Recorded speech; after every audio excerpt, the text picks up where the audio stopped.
మరో కొత్త నోటిఫికేషన్తో మీ ముందుకు. మనకైతే ఎస్ఎస్సీ నుండి ఒక నోటిఫికేషన్ అయితే వచ్చిందండి.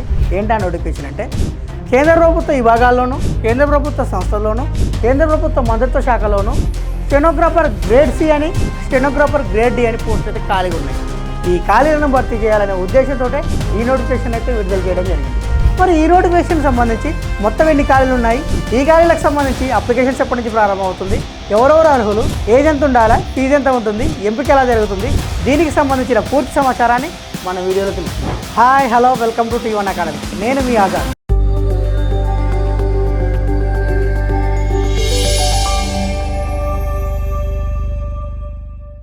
ఎస్ఎస్సి మనకి ఏదైనా ఒక సంస్థ నుండి ఒక నోటిఫికేషన్ వచ్చినప్పుడు ఆ నోటిఫికేషన్కి అప్లికేషన్ చేసుకోవడానికంటే ముందు అసలు ఆ నోటిఫికేషన్ ఏ సంస్థ నుండి వచ్చింది, ఆ సంస్థ యొక్క పూర్వపరాలను తెలుసుకున్న తర్వాతనే మీరైతే ఆ నోటిఫికేషన్కి అప్లికేషన్ చేసుకోవాలి. ఇప్పుడు ఈ నోటిఫికేషన్ ఏ సంస్థ నుండి వచ్చింది, ఏ సంస్థ నుండి వచ్చిందంటే ఎస్ఎస్సి నుండి వచ్చింది. ఎస్ఎస్సి అంటే స్టాఫ్ సెలక్షన్ కమిషన్. మరి ఈ స్టాఫ్ సెలక్షన్ కమిషన్ ఎప్పుడు ఏర్పడింది, ఎందుకు ఏర్పడింది, ఇదేం పనిచేస్తుందో తెలుసుకుందాం. ఎస్ఎస్సి అంటే స్టాఫ్ సెలక్షన్ కమిషన్. ఇది 1975 నవంబర్ 4వ తారీఖు నాడు సబార్డినేట్ సర్వీసెస్ కమిషన్ అనే పేరుతోటి ఏర్పడింది. మరి ఈ subordinate services commission staff selection కమిషన్గా ఎప్పుడు మారిందంటే 1977లో మారింది. మరి దీనిని ఎందుకు ఏర్పాటు చేశారంటే మన భారతదేశంలో ఉన్నతమైన ఉద్యోగాలు నిర్వహించే సంస్థ ఏది, యూపీఎస్సీ. యూపీఎస్సీ ఈ ఉన్నతమైన ఉద్యోగాలతో పాటు గ్రేడ్ సి అని, గ్రేడ్ డి అని ఇటువంటి పోస్టులను కూడా భర్తీ చేస్తుంది. దీనివల్ల ఏమవుతుందంటే యూపీఎస్పై భారం పడుతుంది. ఈ యూపీఎస్పై భారం తగ్గించాలనే ఉద్దేశంతో భారత ప్రభుత్వం ఏం చేసిందంటే ఈ ఎస్ఎస్సిని అయితే ఏర్పాటు చేయడం జరిగింది. ఈ ఎస్ఎస్సిని ఏర్పాటు చేసిన తర్వాత మరి ఈ ఎస్ఎస్సి ఏం పనిచేస్తుందంటే అంతకుముందు యూపీఎస్సీ నిర్వహించిన గ్రేడ్ సి, గ్రేడ్ డి పోస్టులను ప్రస్తుతం ఈ ఎస్ఎస్సినే నిర్వహిస్తుంది. దానితో పాటు సీజీఎల్, సిహెచ్ఎస్ఎల్, స్టెనోగ్రాఫరు ఇలాంటి పోస్టులను కూడా ఈ ప్రస్తుతం ఈ ఎస్ఎస్సినే నిర్వహిస్తుంది. మరి దీని యొక్క ప్రధాన కార్యాలయం ఎక్కడుందంటే న్యూఢిల్లీలో ఉంది. నోటిఫికేషన్ విషయానికి వచ్చేసరికి ఏ పోస్టులు ఖాళీగా ఉన్నాయంటే స్టెనోగ్రాఫర్ గ్రేడ్ సి అని, స్టెనోగ్రాఫర్ గ్రేడ్ డి అని పోస్టులు అయితే ఖాళీగా ఉన్నాయి. మరి మొత్తం ఎన్ని ఖాళీలు ఉన్నాయంటే 731 ఖాళీలు ఉన్నాయి. అంటే తాత్కాలికంగా అయితే 731 అని పేర్కొన్నారు. ఈ పోస్టులు పెరిగే అవకాశం కూడా ఉన్నది. మరి ఈ పోస్టులకు సంబంధించి అప్లికేషన్స్ ఎప్పటి నుంచి ప్రారంభమవుతున్నాయంటే ఏప్రిల్ 24, 2026 నుండి ప్రారంభమై మే 15, 2026 నాడైతే క్లోజ్ అవుతుంది. మరి ఈ పోస్టులకు సంబంధించి ఎగ్జామ్ ఎప్పుడు ఉండొచ్చు అంటే జూలై నుండి ఆగస్టు మధ్యలో ఎప్పుడైనా ఉండొచ్చండి. మరి ఈ పోస్టులకు సంబంధించి ఎవరెవరు అర్హులు అంటే భారతీయ పౌరుడు ఎవరైనా కానీ ఈ పోస్టులకు అప్లికేషన్ చేసుకోవచ్చు. నేపాల్ పౌరుడు ఎవరైనా కానీ ఈ పోస్టులకు అప్లికేషన్ చేసుకోవచ్చు. భూటాన్ పౌరుడు ఎవరైనా కానీ ఈ పోస్టులకు అప్లికేషన్ చేసుకోవచ్చు. మరి ఈ పోస్టులకు సంబంధించి ఏజ్ ఎంత ఉండాలి, ఏది విషయానికి వచ్చేసరికి స్టెనోగ్రాఫర్ గ్రేడ్ సికి వచ్చేసి ఒక విధంగాను, స్టెనోగ్రాఫర్ గ్రేడ్ డికి వచ్చేసి మరో విధంగాను ఏజ్ అయితే ఉన్నది. ఇప్పుడు మనం స్టెనోగ్రాఫర్ గ్రేడ్ సి సంబంధించి అప్లికేషన్ చేసుకోవాలంటే ఎంత ఏజ్ ఉండాలో తెలుసుకుందాం. స్టెనోగ్రాఫర్ గ్రేడ్ సి పోస్ట్కి ఎవరైతే అప్లికేషన్ చేసుకోవాలనుకుంటారో వాళ్ళు ఆగస్టు 1, 2026 నాటికి కనీసంగా 18 సంవత్సరాల నుండి గరిష్టంగా 30 సంవత్సరాల మధ్యలో ఎవరైతే ఉంటారో వాళ్ళందరూ కూడా ఈ పోస్ట్కి అయితే అప్లికేషన్ చేసుకోవచ్చు. ఏ పోస్టుకు? స్టెనోగ్రాఫర్ గ్రేడ్ సి అనే పోస్టుకు.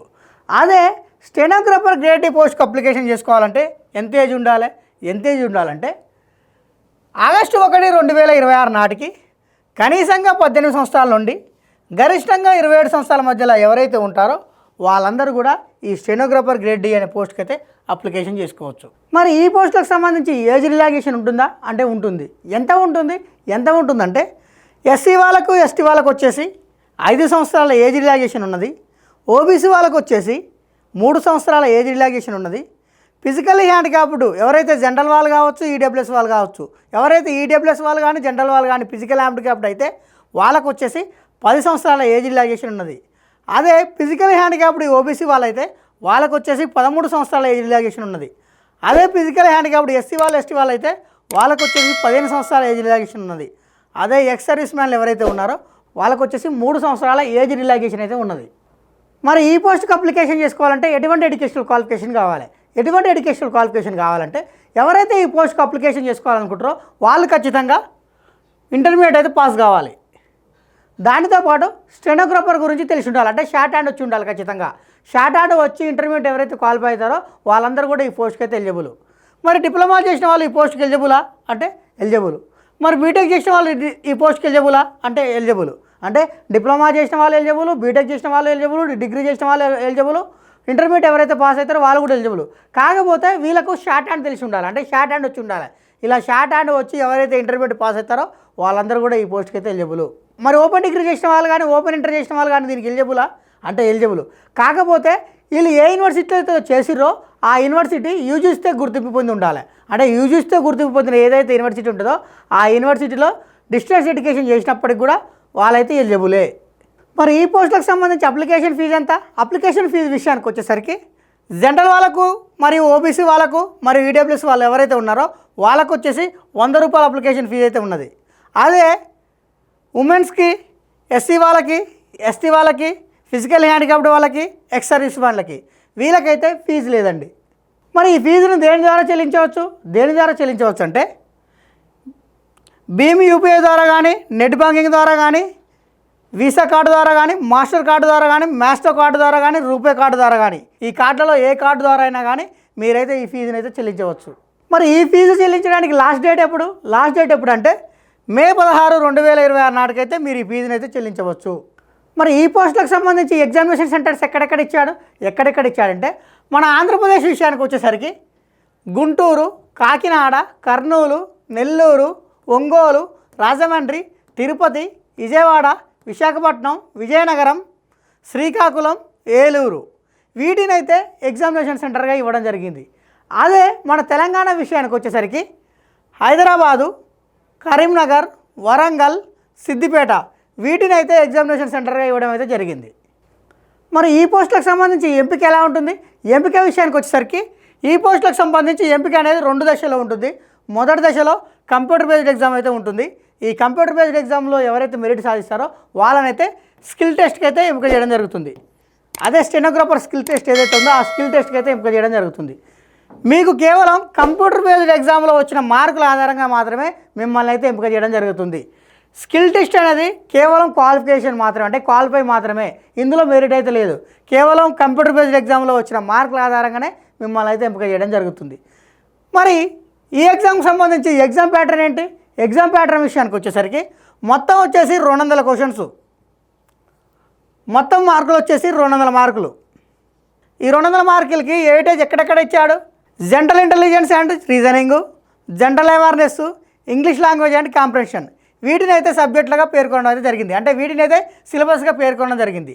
జనరల్ ఇంటెలిజెన్స్ అండ్ రీజనింగ్ సంబంధించి 50 క్వశ్చన్స్, జనరల్ అవేర్నెస్ సంబంధించి 50 questions, English language and comprehension సంబంధించి 100 క్వశ్చన్స్, మొత్తం వచ్చేసి 200 క్వశ్చన్స్, మొత్తం మార్కులు వచ్చేసి 200 మార్కులు. మరి వీటికి సంబంధించి మీకు కేటాయించిన సమయం ఎంత అంటే 2 గంటల సమయం. అంటే 200 క్వశ్చన్స్, 200 మార్కులు, 2 గంటల సమయం అయితే కేటాయించడం జరిగింది. మరి ఈ ఎగ్జామ్ సంబంధించి నెగిటివ్ మార్కింగ్ ఉంటుందా అంటే ఉంటుంది. ఎంత ఉంటుంది అంటే 1/4 నెగిటివ్ మార్కింగ్ ఉంది. అంటే 4 క్వశ్చన్లు తప్పైతే 1 మార్క్ అయితే కోల్పోతారు. ఒక్క క్వశ్చన్కి 0.25 మార్క్స్ అయితే కోల్పోవడం జరుగుతుంది. మరి ఈ పోస్టులకు ఎవరైతే ఎంపిక అవుతారో వాళ్ళకు వచ్చేసి జీతం ఎంత ఉంటుంది అంటే గ్రేడ్ సి పోస్టులకు సంబంధించి 44,500 రూపాయల జీతం అయితే ఉంటుంది. అదే గ్రేడ్ డి పోస్టులకు సంబంధించి 25,500 రూపాయల జీతం అయితే ఉంటుంది. ఇలాంటి ముఖ్యమైన అప్డేట్స్ కోసం సబ్స్క్రైబ్ చేసుకోండి T1 అకాడమీ.